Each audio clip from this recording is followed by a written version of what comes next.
Now, the present reality of politics in Nigeria undebatably portrays a system that is under siege by the actions and inactions reactions of the aging political drivers of this country in policy making and implementation.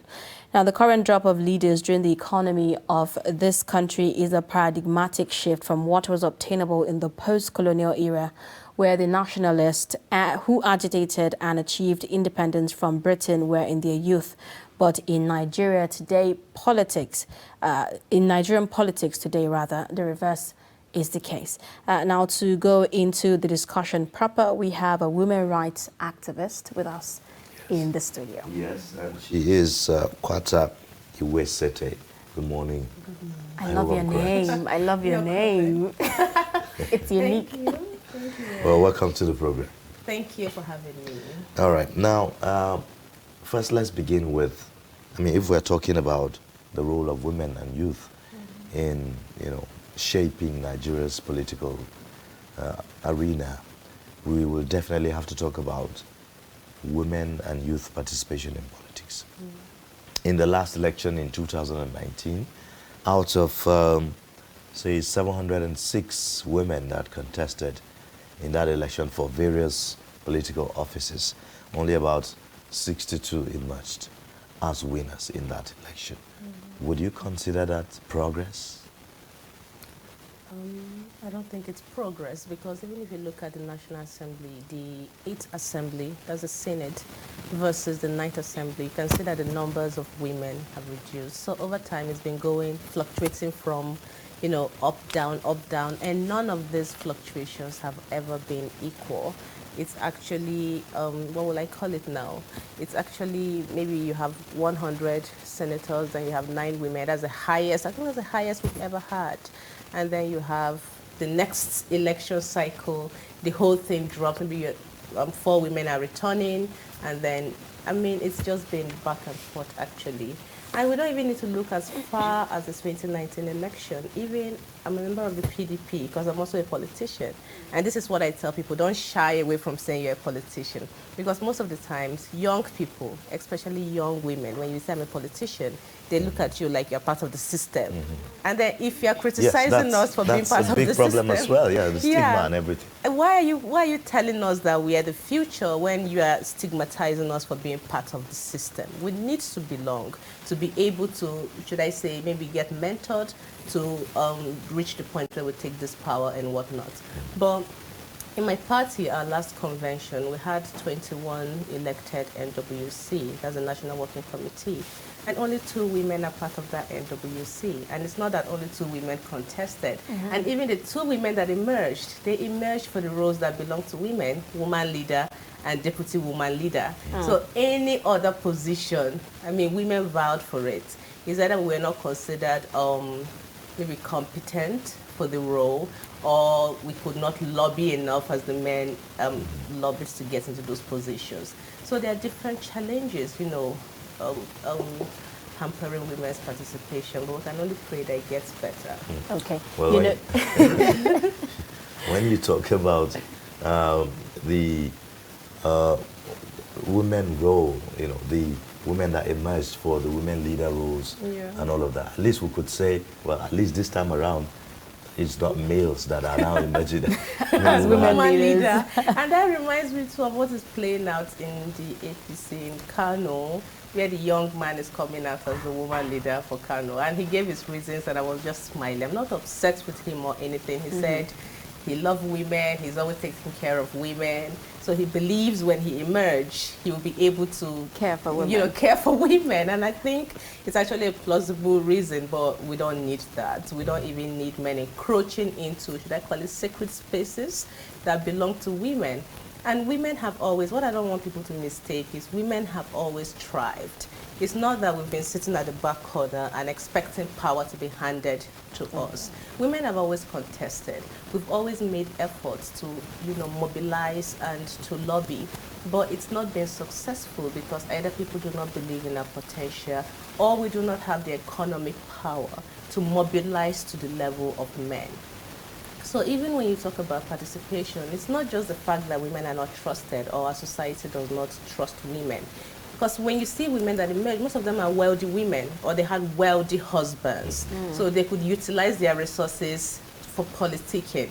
So we also have to talk about the challenges of resource-poor women, not just women now, women who do not have mega monies to lobby and then to mobilize. So it's just different kettles of fish that women need to jump to. Meanwhile, the man maybe is just one kettle of fish. You know, as a young woman in politics, apart from these other challenges you've mentioned, what are some of the barriers, you know, restricting women to thrive in the political space? Like the first point I made, the stigma. Some of the times when you say you're a young woman in politics, pump and clear, they think you're there to look for sugar daddy. They don't think you have anything to bring to the table. They don't think you have any value to add. I'm not talking about the people, maybe your superiors now. I'm just talking about the general perception. They just think you're there to catch a big fish. Meanwhile, you can, like myself, be honestly participating because you feel like, you know, you can be a voice on the table where national conversations are being heard. But nobody cares. They just think, another small girl joining politics. Let her go and find work. Politics is a job. I'm sorry, but people that say politicians should be working part-time, I don't know what they're thinking. Politics is serious business. So if you're in politics, it is a job. So when women belong to that field, it is like, you're not serious, you're there to look for sugar daddies, or you're looking for an easy way out. There are just so many unnecessary narratives. You know, when you say politics is a job, I'm sure the argument that those saying that are relying on is the fact that part of the reasons why there's so much corruption in politics is because politicians now find politics as like a full-time thing, and they don't have any other thing, any other side hustle, if you may. And so as a result of that, you know, it becomes the major, you know, place where I have a they steal their farm. money. I have a big farm. So you should expect that because I'm a Benue woman, right? I'm a Tiv lady. I have a big farm. So that is actually my major source of income. And I do other aspects of farming other than plantation. And our politicians, they have farms. They're into real estate. They have different things that they do. But even if you look at other countries, in the US, you have senators that have been there, that have become their ancestral home. You have the, what's his name, Sanders. You have Sanders, you have Billy Graham. Is it Billy Graham? No. Cindy, the American senator that is not married. I don't know, I've forgotten the name, but something Graham. They've been there for ages. So it is actually their job. They see it as, and to them, I think it also has to do with the way we interpret things, the way we name things. They call it patriotism, they're serving their country. We also need to call it patriotic service. Maybe we shouldn't call it all the other funny names that we call it, that make people think we're going there to scam or to look for an easy way out. Okay. All right. I want us to talk about the implementation of this national gender policy. You know, that talks about 35% affirmative action for women. I mean, that's like a sing-song now.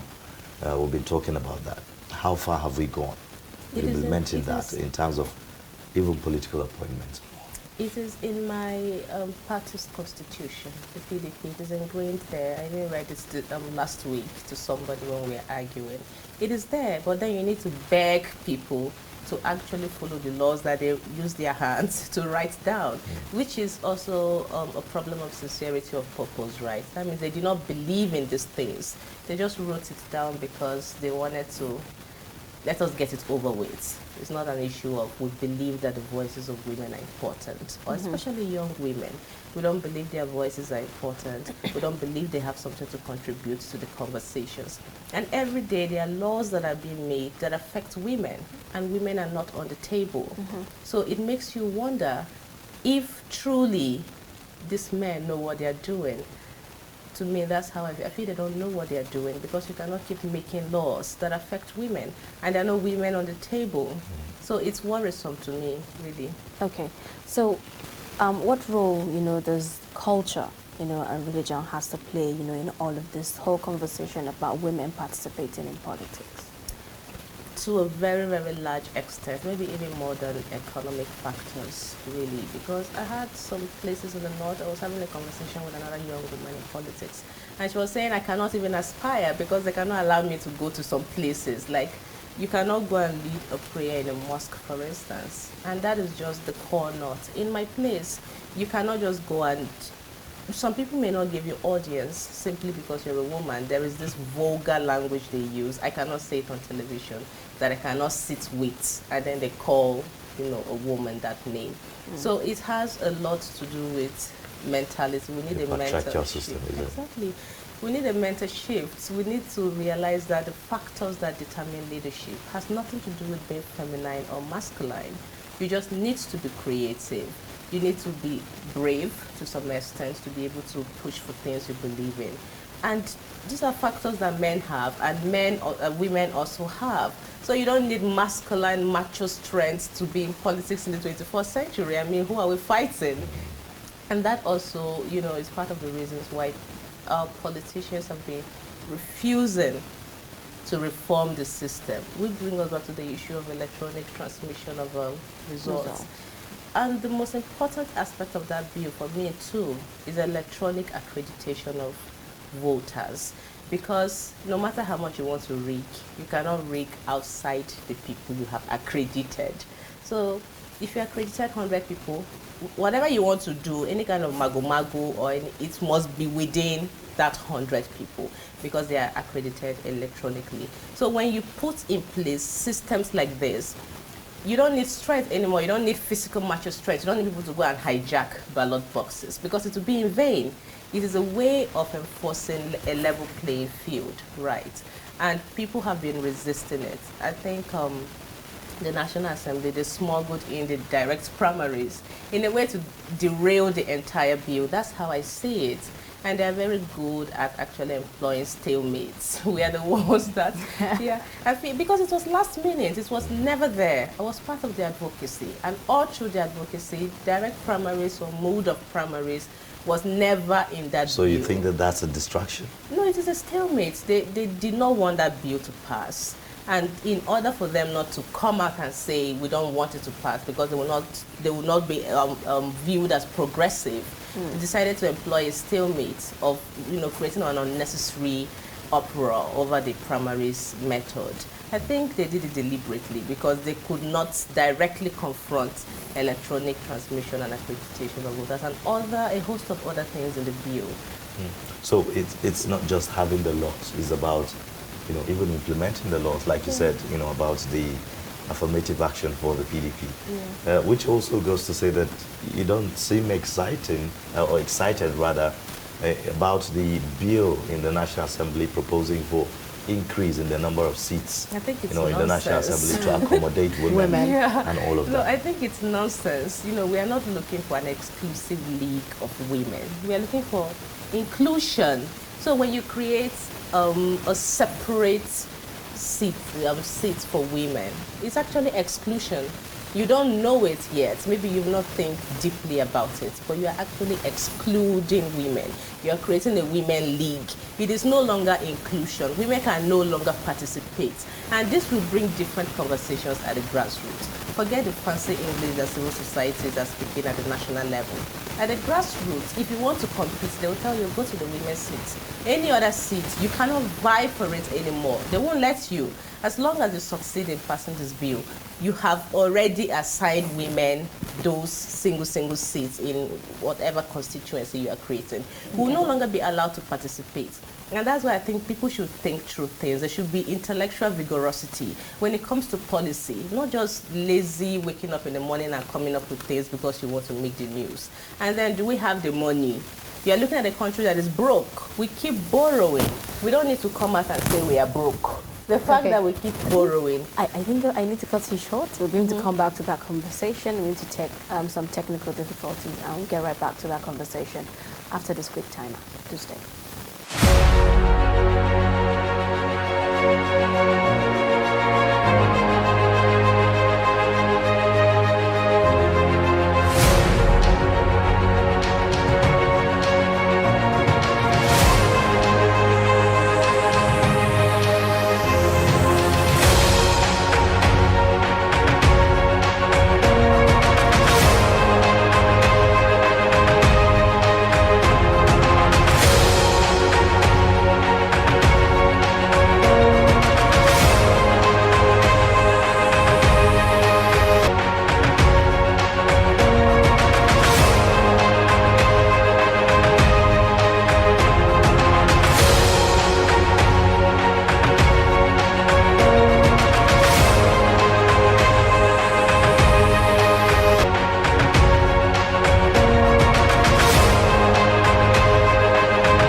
thank you for staying with us. And if you're just joining, you're watching Daybreak, reaching you live from the nation's capital in Abuja. And now we're discussing the role of women and youth in Nigeria's politics. We have in the studio a women rights activist, Kwata Iwesete, and she's giving us perspectives on her experience, I would say rather, on the Nigeria's political terrain. Now, you are both a woman and a youth at the same time. So I could only imagine your experience, in the field when it comes to politics in Nigeria.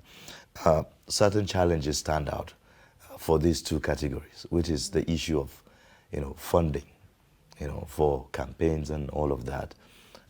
And then we are talking about electoral amendment. The president has withheld assent, at least from what we know so far. The timeline has elapsed. The president has not given assent. One of the issues, like we have highlighted earlier, is the issue of the direct primary. Yeah. Didn't you, or do you consider that as something that is, going to be a game changer had it passed, and signed into law? Would it have helped people like you, young people, by, giving you a kind of an opportunity, to stand shoulder to shoulder and be elected based on your person, your merit? I want to say this as a personal opinion, because I'm a member of a political party, so this is not my party's view of the issue. I believe in direct primaries because it will give me more opportunity to endear to the voters, to give them my manifesto, and it will also force my opponent to be able to, engage with the people. Because now what you have now is, if you go to most places, most senators, they've not had town hall meetings since they were elected. Then they'll go back and start doing the normal thing they call campaigns. But, everything that has advantage also has disadvantage. As they say, it's very expensive. And because it will not be well regulated as a general election or as an election proper, it can be open to a lot of manipulation. That's where you have the people, the money bags that can employ thugs to intimidate, to hijack the votes and other things. So there are different things that you need to consider. But I do believe we should try it. If it doesn't work, then we can. That's why we have the National Assembly. We shouldn't be in a hurry. We are a young country. We can keep experimenting until we get it right, as long as it's not, expensive experiments that we cannot afford. Like I was saying earlier, we're broke. We don't have money. So there are some expenses we cannot afford right now. And I'm not holding a brief for the president, but maybe it is one of the reasons why he hasn't assented to the bill, which is actually an impeachable offense if you do not, assent or return it to the National Assembly within 30 days. But it's the impunity, right? You can do whatever he wants to do. But, when you look at the cost of putting the wrong people in office, yeah. No, I'm saying it's the mood. It's the mood of the primaries, right? There's nothing that you can do to Nigeria that will cause us to implode overnight. We are built to stretch. And no matter how you think you are stretching us, we have the capacity to even stretch further. What has been happening in the country in terms of insecurity, it is enough to push other nations to a civil war, to push other nations over the edge, is enough to cause unrest. But look at the way we've been stretching to adjust. Nigerians are built that way. So there is no bad leader from any way. And don't forget, there's no precedent that has ever succeeded in enslaving Nigerians. No matter how brutish or how whatever, sagacious or however you think you are, there's nobody that's ever succeeded. We always outlive you at the end of the day. So we can try things that do not work. Let us not stick to what we know, because we really do not know anything. If we did, it would be working, but it is not working, which means we need to either try other things to see if it will work. Maybe add and subtract. Maybe our own method is a method, our own kind of democracy, our own version of democracy. We cannot, what is working in America may not work in Nigeria, it may not work in Britain. We have different experiences. We have different structures, different systems, different values, cultures, norms. So maybe we need to have our own version of democracy. We can't just copy and paste and expect it to work. Okay. So now could you talk to us, about the issue of political violence, women face, in the political sphere? Yeah, women, I think statistically too, I think women are less violent than men. I don't know to what category. Very recently, I was in my home state of Benue, and some politicians were throwing monies in the air. And if you see the people that went to fight and struggle for the money, they were all men. I was watching carefully. There was no women because we always run away from, or should I say we are danger averse. We always run away from anything that would cause an uproar, would get us in the midst of chaos. So women, and that is also one of the reasons why women have not been successful when it comes to political participation. We do not have it in us to confidently mobilize violence. The male folks, they don't mind.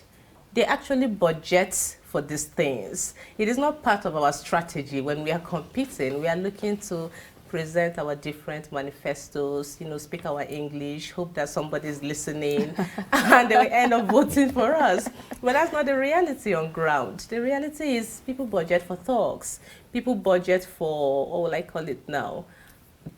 Different people. There are different budgets. I don't want to start mentioning them, but there are different things that, those that have been successful in the field mobilize for and budget for that women do not. They budget for violence. We do not budget for violence. We always actually run away from anything that will cause violence. So are you calling for women to devise other means or employ other strategies, when you're mobilizing, for votes and putting out your manifesto and all of that? If we cannot be successful at advocating, to change the process of conducting elections, then at the end of the day, it costs what it costs and it takes what it takes. You cannot give half and be expecting 100%.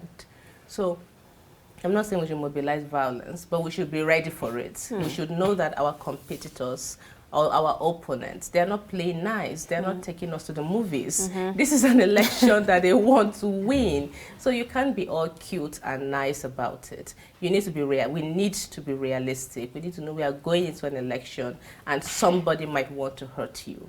So we need to be prepared for things like that. If we need to maybe petition the IG for additional security or whatever it has to, we have to do. We need to do those things to be able to get elected. We need to learn how to mobilize.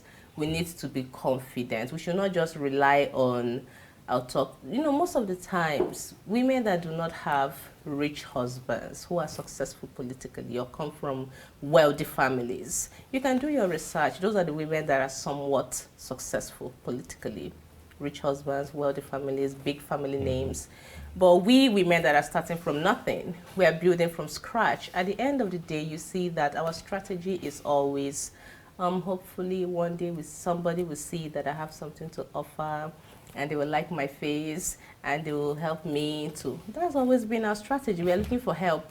Yes. Well, men do not, honestly. Right. So that brings me to the next question, which is about the participation of youth in democratic process. Yeah.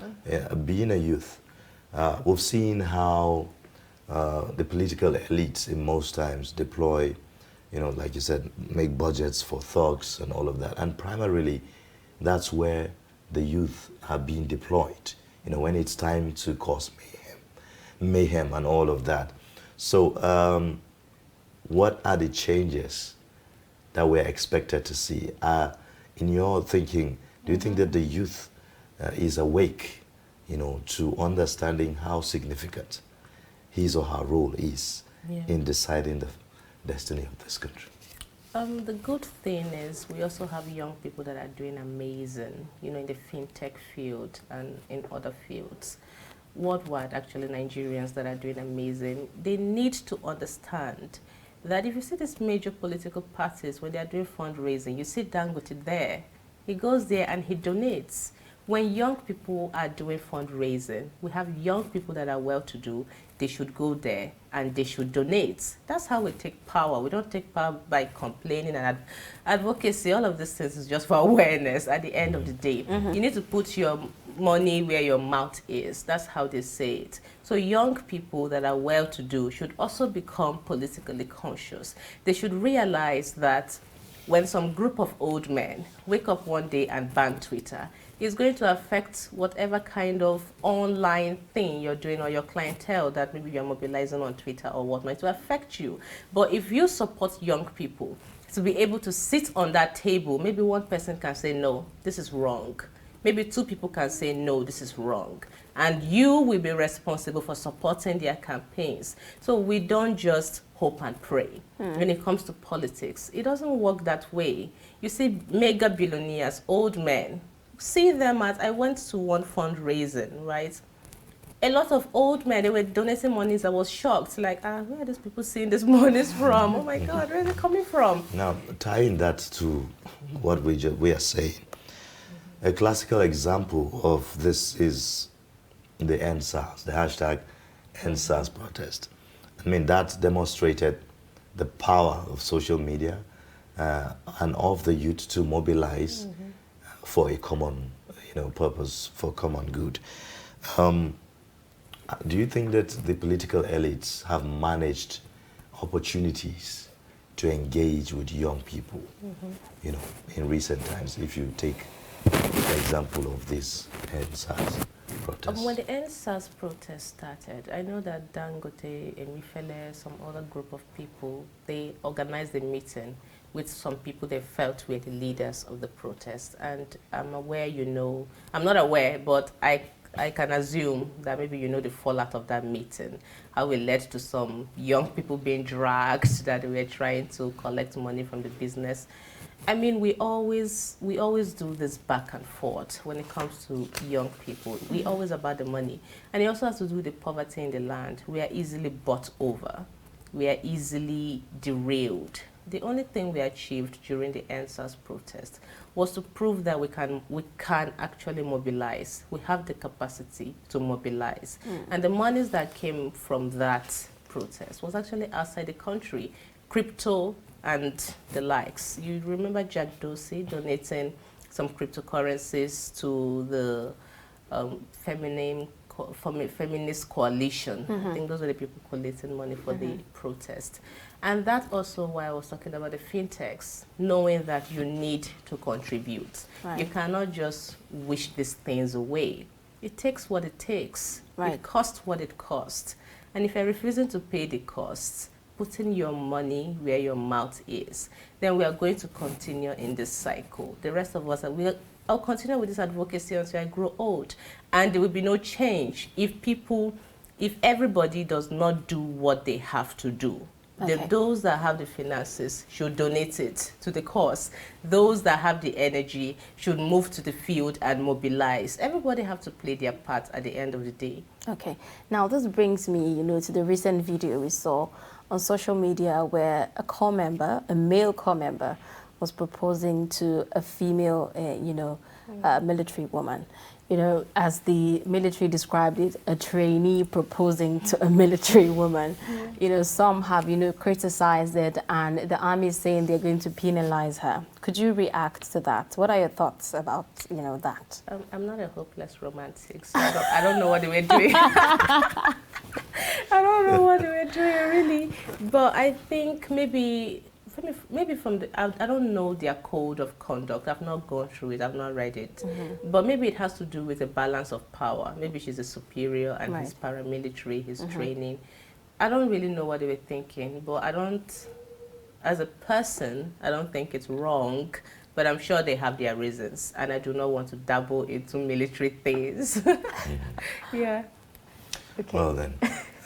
We'll take a quick break, and then when we come back, we'll be rounding up our thoughts, on this subject. Please stay with us.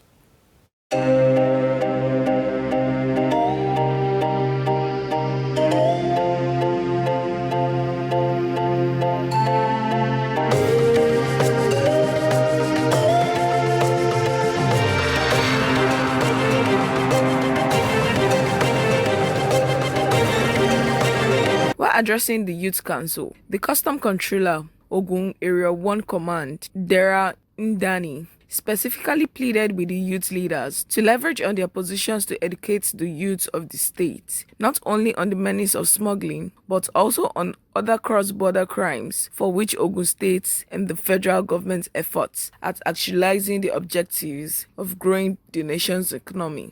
There's no war between Ogun youths and the Nigerian Customs Service. However, there is effort by Nigerian Customs Service to carry out government mandate against criminal elements who are using Ogun as base. On our part, the Nigerian Customs Service will continue to educate officers and men on the need to ensure compliance with the rules of engagement in the service in dealing with members of Ogun communities. We don't want to believe that everybody in Ogun is a smuggler.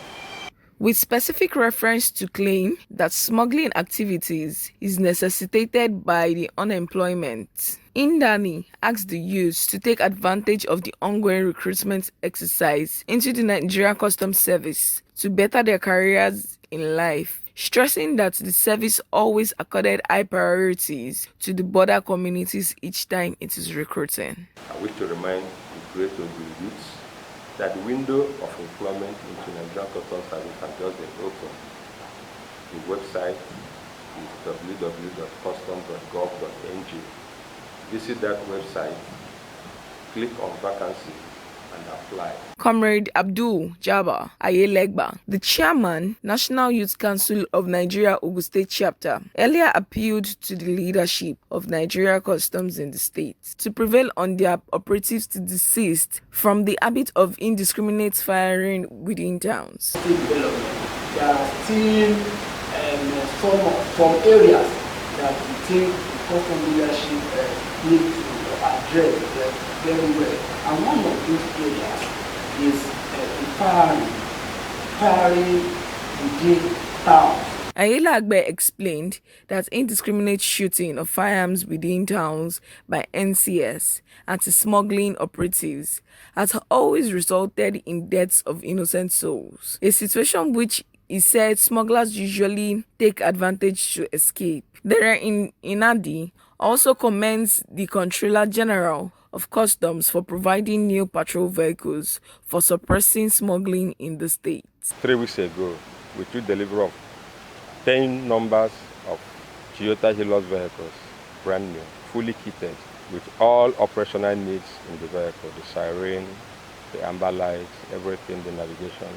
Those vehicles have been fully deployed to officers of the command and have been put into good use. Shortly after taking delivery of those vehicles, the command seized over 7,000 bags of rice. That was equivalent of about 12 trailer loads of rice. Just yesterday again, the command has taken delivery of 4 number units of Toyota Land Cruiser vehicles, gunboats. As you can see, they are fully equipped. These vehicles are actually instruments of trade facilitation. To the non-discerning mind, they appear like instruments of war, but they are not. They are deployed here for border protection. They are deployed here to protect legitimate trade and combat those who engage in illegitimate trade. I want to be able to take one message back. A secured border in Nigeria will translate to more revenue for the seaports. Also doing here is part of revenue collection for federal government. With the use of these vehicles we are seeing here, we will make sure that those who are smuggling will stop. And when they stop, what it means is that those in the seaport who are collecting revenue will collect more revenue. Eniola Maiwa, TrustTV News, Ogun. The board and management of Media Trust Limited invites the general public to its annual Daily Trust Dialogue, themed 2023, The Politics, Economy and Insecurity. Date, 20th January 2022. Location, NAF Conference Center and Suites, Abuja. Time, 10 a.m. prompt. Chairman of the occasion, former Head of State, General Abdulsalami Abubakar, GCFR. Guest Speaker, Governor of Kaduna State, Malam Nasiru Ahmed El-Rufai. Guest Speaker, Governor of Ebonyi State, Engineer David Umahi. Guest Speaker, former Chairman, Federal Inland Revenue Service, Mrs. Ifueko Omoigui Okauru. Moderator, Executive Director, Daria Media Nigeria Limited, Kadaria Ahmed. The event will be transmitted live on TrustTV, and all participants must observe COVID-19 protocols and wear their face masks. All right, thank you for staying with us. If you're just joining, you're watching Daybreak, reaching you live from the nation's capital in Abuja. And we've been discussing the role of women and youth in politics in Nigeria. And we have in the studio women rights activist Kwata Iwesete talking to us about this. Well, before we round up, I don't want to miss the opportunity to talk about the relationship between girl-child education and women participation in politics, you know, especially in the northern part of the country. So are we making headway as far as that is concerned? We cannot talk about education, especially in the north, without first addressing the insecurity challenges.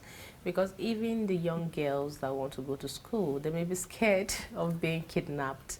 So I feel like the entire conversation around education has to go in conjunction with guaranteeing security of small kids, of little girls, even boys that are, you know, going to the schools, so that they do not become scared. And I would also like to compliment some efforts by some northern women that are coming up with trust funds for child education in the north. And it's very important.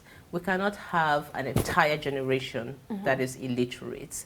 We cannot have an entire generation. And when I talk about that, is because we are now going to also continue the cycle of resource-rich women being in power, while resource-poor girls have to have the end of the bargain. So yeah, you're right, there's a nexus, right? But security, to me, the whole entire conversation about development, education, health, everything, to me, it goes hand in hand with security. So until we fix the security challenges, we may not be able to make, you know, much efforts in terms of education in the northern region particularly. Well, thank you so much for coming on the program, Kwese. We hope to have you next time. No problem. Yeah. Thank you for having me. Thank you for joining.